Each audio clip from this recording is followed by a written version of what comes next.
At nagbabalik ang chikahang pangkalusugan. So, nandito pa rin po tayo sa usaping HIV at AIDS at kasama pa rin nga po natin si Ma'am Lilian Rose Contessa and Sisa, ang ating Regional TB and HIV Coordinator. So, ayan, Ma'am Tessa, nandito na po tayo sa ating second part ng question. So, para po ipagpatuloy, anong mangyayari o kailangan gawin kung ako ay nag-positive sa HIV? So, di ba kanina sinabi ko, di ba, magpapatest tayo. Pwede tayong voluntary na magpatest or pwede naman tayong ano ba, ipoprovide ang pagpapatest. Kaya sabi ko nga, lahat na ngayon ay accessible ang HIV testing natin sa lahat ng mga social hygiene clinics and sa lahat ng mga facilities po natin, meron na po tayo na mag-test. Ano po? So, kung ikaw ay mag-positive, ay ikaw po ay i-endorse natin, dadalhin tayo sa treatment hub. Yung sinabi ko na, yung final treatment hub. At doon ka na po ang mag-i-start ng treatment. And also, dahil sabi ko, di ba, ang TB ay ano ba yan, ay siya ang number one opportunistic infection na nakaka na na na meron ng isang HIV. So lahat ng TB patients nga natin ngayon ay tinitest natin. Ano? So ngayon, kung ikaw nag-positive na, kailangan ka na makonect or mai-refer sa ating treatment hub. Doon ka na mag-start ng iyong treatment. And once mag-start ka ng treatment dyan, ay kailangan monthly pupunta ka dyan for your refill, for your check-up. And also, kaya nga sabi ko, saan pa ba itong mga HIV na to? Hindi na dapat sila kahiya, hindi na dapat sila mahiya kasi andyan din ata ng DSWD for their medical assistance at meron din sila yung OHAT package, yung outpatient HIV testing po na nasa PhilHealth din po yan. So, bakit pa po tayo, kung if ever may mga nararamdaman tayong adverse reactions, nandiyan lang po ang ating treatment hub na, na tutulong po sa atin. Ayan, so thank you, Ma'am Tessa. Andiyan naman po pala lahat ng mga services available at accessible na silang lahat. Tayo na lang yung hinihintay. So, it is our din po, no? It is our obligation na magpatingin din. So, sa lahat po ng nabanggit niyo po, Ma'am Tessa, very good pointer po yung nabanggit niyo, Ma'am, na dapat hindi mahiya yung mga patients or yung ibang nagpapatest dahil ito naman po ay para rin sa kanilang health. So, yes po. Na ginagawa nila. So before kasi Denise na halimbawa pupunta ka sa facility, magpapatest ka, it's just between the counselor tsaka ikaw ang nakakaalam nun, tsaka yung magte-test sa'yo. Yun lang. At ano lang yon ay hindi yun makakalabas kasi may pipirmahan ka din na doon na consent form na willing ka, voluntarily ka magpapa-test niyan. Kasi you know naman. Kasi di ba may mga personal risk assessment tayo una. Yes. May mga iniisip kaya ka pupunta doon sa testing center. Parang inisip mo, ay, yung isang partner ko, nakipagtalik ako pero yung pala may multiple sex partner pala siya. Diba? Yes po. Kaya dun, Ako ng sexually transmitted infection for the past ilang months. Ay, parang gano'n. Yun lang. Kaya magpa-personal risk assessment ka. Yes po, kasi madaming pwedeng posibleng panghugutan yun eh.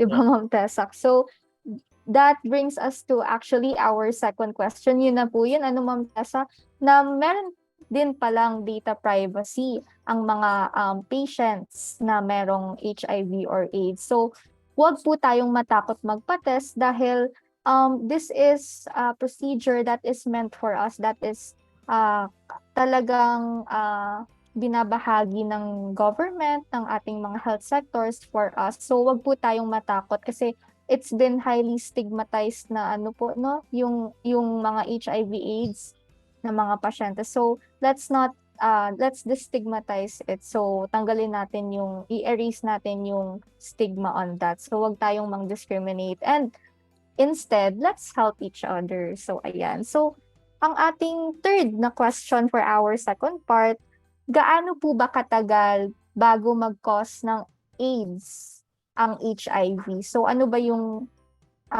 period Ma'am Tessa?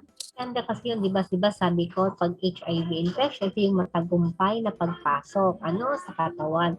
So ngayon, pag humina na ang resistensya mo, ang kumbaga inano ng virus na yung katawan mo, hihina na yon, yun na po ang time na yon. Kumbaga wala naman pong time na after 1 month, after gano'n. Kasi kung healthy ka naman, na nag-HIV positive ka, inumiinom ka, gano'n, hindi naman yun.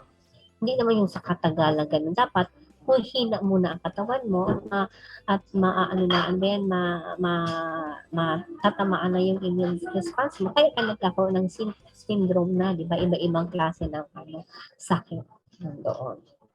Ayan. So, that brings us to our fourth question din po. Ano siya, Ma'am Tessa?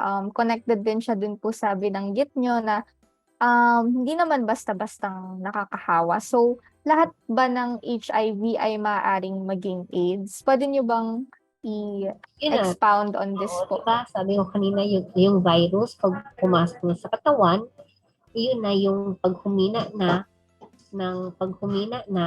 yung depensa mo, yun na po, yun na, magkakaroon ka na, madami ka ng mga signs and symptoms na may unang-unang ano mo, yung sa TB, yung na mga yun na, at magpapatest ka na ng iyong viral load yan. Papasok. Ayan. Dapat testing is the key. Lahat. Testing is the key. Yun talaga po. Pag Ayan. viral load mo is mababa na, magaling ka na. Pero pag ang taas pa na, siyempre, di ba, yung load mo, yung dami ng virus sa katawan. So, Yes po. Yes po.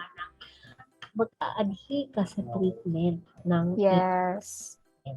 Yes. Dapat may commitment and willingness. Pagkaran mo ang iyong ang family or boyfriend mo. Pwede mag-ano sa kanya, di ba? Yes. Kaya lang ang iba kasi syempre nahihiya, natatakot, gano'n. So, i-encourage. Kaya di ba ang isa sa mga advocacy natin with the TB-HIV collaboration, integration, di ba, na lahat ng mga TB patients ay ini-screen na natin ngayon sa lahat na po na yan. Yan ang program ngayon sa TB and HIV collaboration. So, kasi number 1, na opportunistic infection sa AIDS ay ang TB. Yes, so ayan po, very good initiative po talaga ng ng ating region yan. And of course sa ibang parte po ng country. So that brings us to our next question din po. So bukod po sa ating pagtetest ng HIV at AIDS, yung mga possible na mga infections, sa ating mga little ways or sa bahay or sa ating mga personal ways, paano po natin may iwasan ang HIV at AIDS? Sige. Unang-una kasi, Denise, kailangan healthy living ka, di ba? At tapos, yung sabi yung 5 na lang, 1, 2, 3, 4, 5 na preventive, di ba? A muna is ayoko muna, di ba? Yung huwag ka na muna mag-engage sa sex kung hindi pa naman ang oras, kung hindi pa naman tamang panahon. Number 2 is, ano ba yun? Abstinence, tapos be mutually faithful. Kanina natawa ako sa mga estudyante sa Bicol nung pagkasabi kong be mutually faithful, isa lang muna ang ating partner. Hindi yung madami tayong partner, sigawan sila lahat. No? So be mutually faithful. And letter C, yung condom use natin, dapat correct and consistent use of condom. And letter D, yung mga sa drugs, na huwag na muna mag-drugs and alcohol to not use this. Kasi di ba, kasi pag nag-drugs ka, nag-alcohol ka, hindi mo na kasi kung minsan baga alam ang mga ang ginagawa mo, di ba? So that's the time siguro nakakagawa ka ng hindi maganda. And letter E, yung early detection, tsaka education. Kailangan natin malaman kung what is really HIV and what is really ang AIDS. Ayan, so well said, Ma'am Tessa. And of course, tama po kayo. Choose the healthier choice. So pagdating, sa lahat naman ng ating sakit, ng ating mga krisis, dapat choose the healthier choice. So sa lahat po ng nabanggit niyo po, Ma'am Tessa, ano po ang ating take-home message? siguro Denise, ang take home message ko ngayon kasi 'di ba, mostly naman kasi meron na tayong ano ngayon na tungkol sa AIDS, 'di ba? Unang-una din sa World AIDS Day kasi natin, 'di ba, ang theme natin yung equalize, yung equal, yung ano natin, 'di ba? Equalize, kailangan lahat pantay-pantay when it comes to your HIV, access to HIV testing, HIV ano yan, screening, medicine, kasi andyan na baga at mga primary health care, di ba? Lahat may access na tayo. So ano pa? Ikaw na lang ang hinihintay nila, may libreng gamot, di ba? Wala na. At siguro dyan papasok yung hindi maalis-alis ng discrimination and stigma.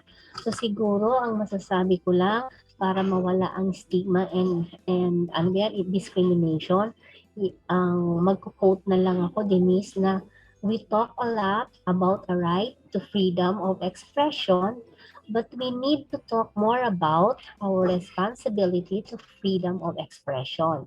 We all want to be heard, but let us acknowledge the difference between speaking up with intention and speaking up for attention. Galing yan kay Monica Lewinsky. And also, yung hindi na natin panghayaan na makapasok ang virus sa ating katawan sa pamamagitan ng mag-practice tayo ng safe sex, maging healthy lifestyle tayo. Ano po? Yun lang po ang aking ano ko sa kanila. And most importantly ay yung education, 'di ba? Yung alam na natin ang ating responsibility, 'di ba? Kasi madami, kaya ako yung kinuha yung quote na yun, Denise, kasi nga madami dito yung parang ang topic, discrimination and stigma, di ba? Na kung minsan mag-relate ka na sa mental health, di ba, na issues, di ba? Kasi syempre pag discriminate ka, na-stigmatize ka, di ba? May mga naiisip-isip ka na hindi dapat ka nais-nais. Kaya, di ba, DOH for integration lahat ng programs.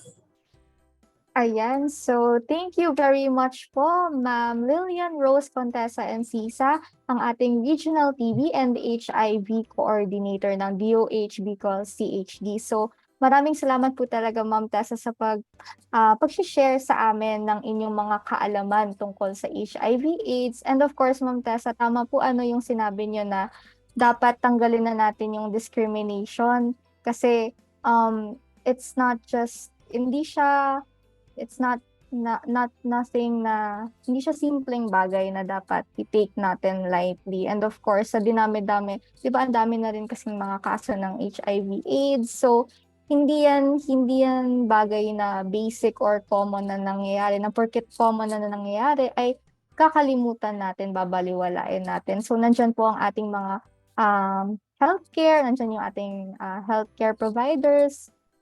And of course, yung sinasabi niyo po na education starts at home with the family. So dapat yung family talaga, please, dapat ano talaga sila dapat very maganda ang values, maganda ang core values within the family. And pag step outside sa sa ating community. So, thank you so much, Ma'am Tessa. And I hope marami po tayong natutunan ng ating mga listeners, sa ating chikahan tungkol sa HIV and AIDS. So, I guess that ends our episode on HIV and AIDS with Ma'am Tessa.